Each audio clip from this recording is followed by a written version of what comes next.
The next auditioner mister Chandu. Chandu నువ్వు కాదమ్మా. Myself, Chi Chendu. This is my front profile. This is my left. మన తెలుగు యువతకి Google కంటే ఎక్కువ నాలెడ్జ్ ఉండిద్ది. ఎందుకంటే ప్రతి ఓడు బండి వేసుకొని రోడ్ల మీదకి వచ్చేస్తాడు. ఇప్పుడు జనరల్లీ 2 టైప్స్ ఆఫ్ రైడర్స్ ఉంటారు. ఫస్ట్ వన్ ఏంటంటే ఫ్యామిలీ రైడర్స్. వాళ్ళకి ఏంటంటే వెనకాల ఇట్లా పట్టుకోవడానికి రాడ్ ఉంటుంది. సెకండ్ వన్ ఏంటంటే కసక్ రైడర్స్. వీళ్ళు ఏంటంటే వెనకాల పట్టుకోవడానికి వీళ్ళకి ఏం ఉండదు. సెకండ్ వన్ ఏంటంటే రెండోవాడు, వీడికి ఒక గర్ల్ ఫ్రెండ్ ఉండిద్ది. వీడి గోల్ ఏంటంటే ప్రతిరోజు ఆ అమ్మాయిని వేసుకొని తిప్పేయాలి రోడ్ల మీదకి. అయితే ఒకరోజు రైడ్కి వెళ్తాడు. వెళ్తా ఉంటాడు. ఆ అమ్మాయి వెనకాల కూర్చుండిద్ది. వెళ్తా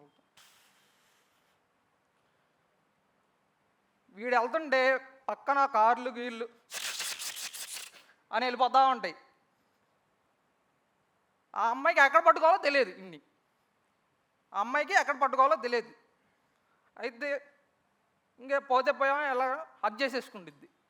వీడికి ఏంటంటే ఇంక కింద ప్యాంట్ తడిసిపోద్ది అనమాట. వీడికి ప్యాంట్ తడిసిపోద్ది.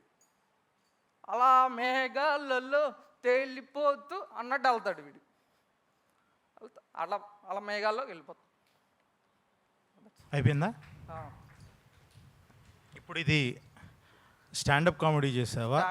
Stand up comedy. మరి అది చెప్పాలి కదా స్టార్టింగ్. మరి నీకు ఎందుకు క్లాపింగ్ కొట్టేటప్పుడు చెప్పాలి కదా. స్టాండప్కి క్లాపింగ్ కొడతారు అంటే నీకు పెట్టారా మామూలుగా? ఇప్పుడు స్టాండప్ కామెడీ జరుగుతుందని మనం చెప్పామా మనం క్లియర్ కట్గా? నేను స్టాండప్ కామెడీ చేద్దామని వచ్చి. ఇట్లా కాచందు, ఇదే నీ ఆడిషన్. ఇప్పుడు రేపు నువ్వు సినిమాకి ఆడిషన్కి వెళ్తే ఇట్లానే స్టాండప్ ఏదో చేస్తావా, ఏమన్నా సీన్ చేస్తావా? మరి మాకెందుకు చేయలేదు? మేము కొత్త వాళ్ళమే ఇట్లా చేస్తున్నావు కదా. ఇప్పుడే నేర్చుకుంటున్నాను నేను యాక్టింగ్. కాదన్న ఇప్పుడు నువ్వు ఇక్కడికి ఏం మనం ఒక చేద్దామని హోటల్కి వెళ్ళి కాదు, మనం ఒక హోటల్కి వెళ్ళి ఏం చేద్దామని వచ్చాడు అడుగు. అదే థమ్స్అప్ ఉందా అంటే లేసర్ పెప్సీ ఉందా అంటాడు. ఆడికి ఒక క్లారిటీ చెప్తాడు. ఓకే నేను ఇది నాకు ఇది అని క్లియర్గా చెప్తాడు. నేను ఏది తీసుకొస్తే నువ్వు అదే తాగాలి అని అంటే మనకి మండుద్ది వీళ్ళు కూర్చున్నప్పుడు. నువ్వు నాకు ఇప్పుడు స్టార్టింగ్ ఇంతమంది చేస్తావు, మళ్ళీ నువ్వు రోల్ నెంబర్ 1 కూడా కాదు. ఇప్పుడు నువ్వు వచ్చి సపరేట్గా షాక్ అవ్వడానికి మనోడు స్టాండప్ అని వచ్చిండు అంతే. అదే అర్థమైంది. అదే ఓకే, నాకు అది కూడా వర్కౌట్ అవ్వలే. ఎక్స్ట్రీమ్లీ సారీ తమ్ముడు. ఓకే కాదు, చాలాసార్లు అనిపించింది. ఎందుకంటే నేను కూడా అమ్మాయిలా పుట్టుంటే బాగుండని. ఎందుకు అనిపించింది నువ్వు అమ్మాయిలా పుట్టుంటే బాగుండేదని? అబ్బాయిలు ఉంటే ఛాన్సెస్ ఎక్కువ ఇవ్వట్లేదు. ఒక నిమిషం ఛాన్సెస్ మాట్లాడు. చాలా సార్లు అనిపించింది. అయిపోయాడు కథం. ఎందుకంటే ఏమన్నాడు మీ జర్నీలో యాక్టింగ్ వదిలేద్దామని ఎప్పుడైనా అనుకున్నారా? ఇఫ్ ఎస్ ఎందుకు? ఇప్పుడు నువ్వు ఆన్సర్ చదువు. చాలా సార్లు అనిపించింది, ఎందుకంటే నేను కూడా అమ్మాయిలాగా పుట్టుంటే బాగుండేది అని. అంటే జనరల్లీ నేను మా ఫ్రెండ్ మూవీ ఆడిషన్కి వెళ్ళాడు. నేను తనతో పాటు వెళ్ళాను అనమాట. వెళ్తే అక్కడ అందరూ వచ్చారు, ఫీమేల్స్ అండ్ మేల్స్. ఫస్ట్ అమ్మాయి వెళ్ళి అక్కడ ఏడీని మామూలుగా స్క్రిప్ట్ ఏమన్నా ఇస్తారా అని అడిగితే మనోడు అమ్మాయికి స్క్రిప్ట్ ఇచ్చాడు. తర్వాత ఆ అన్న నాతో పాటు వచ్చిన అన్న వెళ్ళి అడిగితే అన్నకి స్క్రిప్ట్ ఏం లేదు, మీరు తెచ్చుకోలేదా అది అన్నాడు. సో అట్లాంటివి ఇంకా బయట చాలా చూసారు. సో ఆ ఒక్క పాయింట్ తోని అమ్మాయి కింద పుట్టుంటే బాగుండు అని మీకు అనిపించింది. పాయింట్ అని కాదు, చాలా డైలీ లైఫ్ లో ఇంకా చాలా చూసాం కదా. I want to know. అంటే అమ్మాయిలకి ఇప్పుడు ఇన్స్టాగ్రామే ఉందన్న. ఇన్స్టాగ్రామే ఉంది. ఇన్స్టాగ్రామ్లో అమ్మాయి ఒక రీల్ చేసి నేను ఒక రీల్ చేసి పెడతా. అమ్మాయి చేసింది 1 గంటలో 1 లక్ష మంది చూస్తారు. నేను చేసింది 100 మంది కూడా చూడరు. ఓకే, అది great. That's a point. Great. So ఎప్పుడైనా ఆ రీల్స్ కింద కమెంట్స్ ఓపెన్ చేసి చూసావా? చూశాను. కొంతమందికి పాజిటివ్ వస్తాయి. కాదు కొంతమందికి కాదు. చదవడమో వినడమో ఏదో చేశాను. ఒక అబ్బాయికి హేట్ కమెంట్స్ రావాలి అంటే ఆ అబ్బాయికి ఒక ఒపీనియన్ ఉండాలి. అదే ఒక అమ్మాయికి హేట్ కమెంట్స్ రావాలంటే అమ్మాయి అయ్యి ఉంటే చాలు. సో అదే చేసే నువ్వు ఒక డాన్స్ వీడియో చేయి, పక్కన ఒక ఆడపిల్ల డాన్స్ వీడియో చేస్తుంది.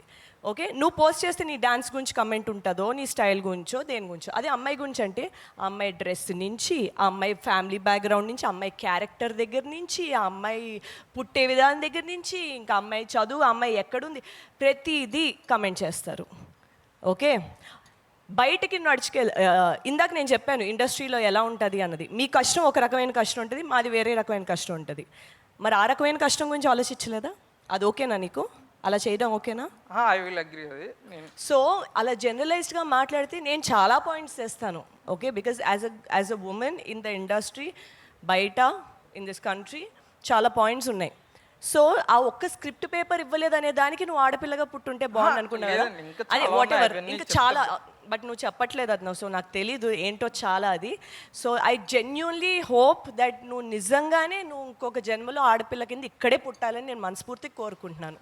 నువ్వు వేరే సినిమాలకు ఆడిషన్కి వెళ్ళినోడివి, ఇక్కడికి వచ్చి ఎందుకు స్టాండప్ చేయాలనిపించింది? అంటే చేయాలనిపించింది కొత్తగా అందుకని. అన్న నాకు కోపం వస్తుంది మీరు మాట్లాడండి. సరే ఓకే, సూపర్ సూపర్. చందు నువ్వు రేటింగ్ ఇద్దామా అందరం? ఏమన్నా సోషల్ మీడియా Thank you. చేస్తుంటావా? రీల్స్ చేస్తూ ఉంటాం. అంటే తను ఆడిషన్కి వచ్చి యాక్టింగ్ చేయలేదు కాబట్టి దానికి 0 కంటే ఇంకేదైనా స్కోర్ వస్తే ఇంకెవరైనా ఇస్తే దానికి మరి మీనింగ్ ఉండదు. సందీప్ అతను 0. యాక్టింగ్ చేయలేదు కదా, అతను చెప్తున్నాడు యాక్టింగ్ చేయలేదు ఆడిషన్కి వచ్చానని. మా మైనస్ కూడా ఇవ్వచ్చు. మైనస్ మగవాడిగా పుట్టినందుకు ఇచ్చావు అంతే కదా. రెడీ తమ్ముడు, ఆడిషన్ అంటే ఆడిషన్కి వెళ్ళు, కామెడీ షో అంటే కామెడీ షో, ఎందుకు మా టైం వేస్ట్ చేయకు. Thank you, good bye. Thank you so much Chandu.